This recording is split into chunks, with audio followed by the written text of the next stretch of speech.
31 October 2024 আল আমিন সংস্থার উদ্যোগে Hathazari college মাঠে 3 দিন ব্যাপী তাফসীরুল কুরআন মাহফিলের আজকে দ্বিতীয় দিন।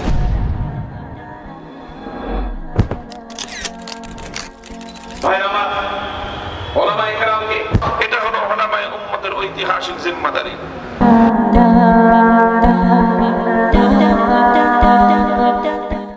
আসসালামু আলাইকুম রহমতুল্লাহ।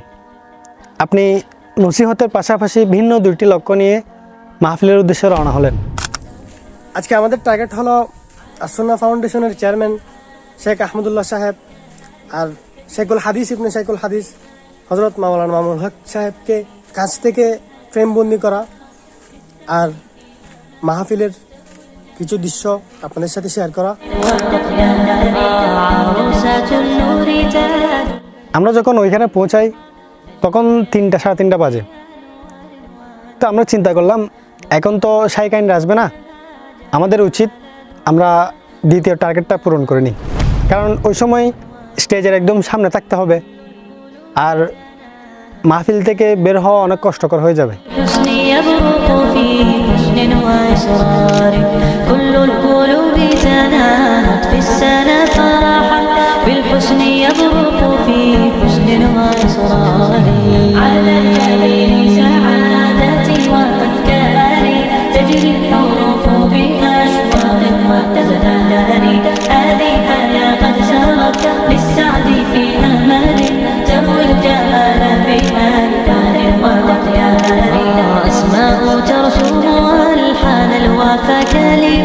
يبدو بادعا على خير وإيثار ومريم ترتوي بالحب قد بعثت ألفاظها فرحة تروى بأمطار كذاك شيبة تسقي الروح بهجتها وتنتقي حبها من غير اختار كذاك।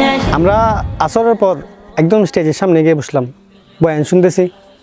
যখন মাগরিবের নামাজের সময় হলো চিন্তা করলাম একটু পিছনে যাই, কারণ ছবি সুন্দর হওয়ার জন্য একটা দূরত্ব মেনটেন করা আবশ্যক।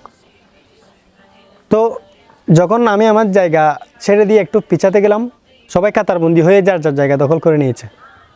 মাগরিবের পর একটা জায়গা পেলাম, মোটামুটি ছবি তোলা যাবে। তো শেখ আহমদুল্লাহ সাহেব আসলেন, ছবি তুললাম, ভিডিও করলাম। মাওলানা মুফতি শেখ আহমদুল্লাহ সাহেব ওলামায়ে কেরামকে আল্লাহ রাব্বুল আলামিন যে পাওয়ার দিয়েছে, এই পাওয়ার সম্পর্কে আমরা অনেকে জানি না। এজন্য আপনাদেরকে বলতে চাই, আমাদের স্কিলকে ডেভেলপ করতে হবে, যোগ্যতাকে বাড়াতে হবে। আমাদের মাদ্রাসায় পড়াকালীন সময়ে আমাদের কিতাবী যোগ্যতা করা, একাডেমিক যোগ্যতা করা, আমাদের মাদ্রাসার পাশাপাশি মনোযোগী হওয়া, এটা থাকবে সবচেয়ে গুরুত্বপূর্ণ কাজ। পাশাপাশি আমরা যখন কর্মস্থলে যাব, আমরা যখন কাজের ময়দানে যাব, তার আগে বিশেষ করে দাওয়াতি ফিল্ডে যারা কাজ করবেন তাদেরকে সময়ের ভাষা রপ্ত করতে হবে, তাদেরকে সময়ের গুরুত্বপূর্ণ বিষয়গুলো রপ্ত করতে হবে। ثقافتها تأتي كالنبع الرقراء أما الأخلاق فجوهرة تبدو كالضوء البراق وتفاؤل رغد يمنحنا بشرا في অতঃপর মুস্তাকুন নবী সাহেব আসলেন, তারও ছবি তুললাম। الإبداع الراقي وسجى تمتاز بإيثار وتبيع الفاني بالباقي। সবার বয়ান শুনলাম, এবার বাকি শুধু শেখুল হাদিস ইবনে শেখুল হাদিস আল্লামা মামুনুল হক সাহেব। جنتها في حفظ كتاب الخلاق في صحبة أزهار فاقت في الصدق حديث الإشراق وأتيت لأرسم لوحتنا شعرا بمداد الأشواق ومشاعل خلق جذاب وتحيط القلب بميثاق لينا بالذوق। এশারের পরপরই মামুনুল হক সাহেবকে দেওয়ার কথা ছিল, তাই সবাই এশারের নামাজের পরপরই একদম স্টেজের দিকে দৌড়াচ্ছিল। সবাই দেখা যাচ্ছিল যে সুন্নত পড়া ব্যতীত স্টেজের দিকে যাচ্ছে। এই জিনিসটা মাগরিবের নামাজের সময়ও হয়েছে, এশারের নামাজের সময়ও হয়েছে। অনেক মুরব্বীদের ব্যাঘাত হয়েছে। একজন মুরব্বী অনেক রাগারাগি, অনেক চিল্লাচিল্লি করতেছিল। আমার এই ভিডিওটা যারা যারা দেখতেছেন তাদের কাছে আমার একটা মেসেজ থাকবে যে সামনে কোনো বড় মাহফিলে বা ছোটো মাহফিলেও যে আমরা সুন্নতটা যেন ছেড়ে না দিই। আমার রিকোয়েস্ট থাকবে যে সামনের মাহফিল বা বয়ানের মধ্যে এই জিনিসটা খেয়াল রাখার চেষ্টা করবেন। بالصدق حديث الإشراق তো এছাড়ার পর মামুন হক সাহেবকে দেয় নাই, অলিপুরি সাহেব বয়ান করছিলেন। نجلاء أدب তো যখন মামুন হক সাহেব বয়ান করতেছেন, আমরা একটা জায়গা পাই, ছবি তোলা যাচ্ছিল কিন্তু মাঝখানে একটা বাস চলে আসছিল, যার কারণে বক্তাকে দেখা যাচ্ছিল না।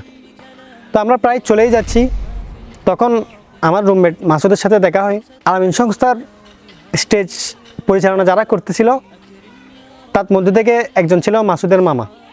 তো আমরা ওনার সাথে কথা বলে স্টেজের ভিতরে ঢুকতে পারি এবং সাংবাদিক প্যানেলে যারা ছিল তাদের সাথে কথা বলি। তারা অনেক সুন্দর ব্যবহার করেছেন এবং তাদের সাহায্যে একদম সাংবাদিক প্যানেলের ভিতর থেকে মামুন হক সাহেবকে দেখতে পাই এবং তার ছবি এবং ভিডিও করতে পারি।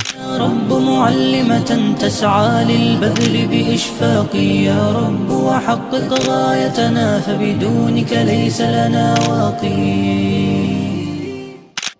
আবু যর গিফারি রাদিয়াল্লাহু তাআলা আনহুকে এই ক্ষেত্রেই বলেছিলেন ওয়ালা তাহাসিল্লাহি লাওমাতা লাইম, সত্যের কথাটা বলে যাবে, হকের কথাটা বলে যাবে, কোন তিরস্কারকারীর তিরস্কারের তুমি ভয় পাবে না। ما في الأوراق آي الرحمن ستحفظنا وبها তো ধন্যবাদ আলামিন সংস্থাকে এবং এই সংগঠনের যারা সদস্য আছেন তাদেরকে প্রতি বছর এত সুন্দর একটা মাহফিল আয়োজন করার জন্য। মহান রব্বুল আলামিন এই সংস্থাকে এবং এই মাহফিলকে কিয়ামত পর্যন্ত জারি রাখুন। তো দেখা হবে অন্য কোনো ভিডিওতে ভিন্ন কোনো বিষয় নিয়ে। ততক্ষণ পর্যন্ত সবাই ভালো থাকবেন। আসসালামু আলাইকুম ওয়া রাহমাতুল্লাহ। يا رب معلمة تسعى للبذل بإشفاق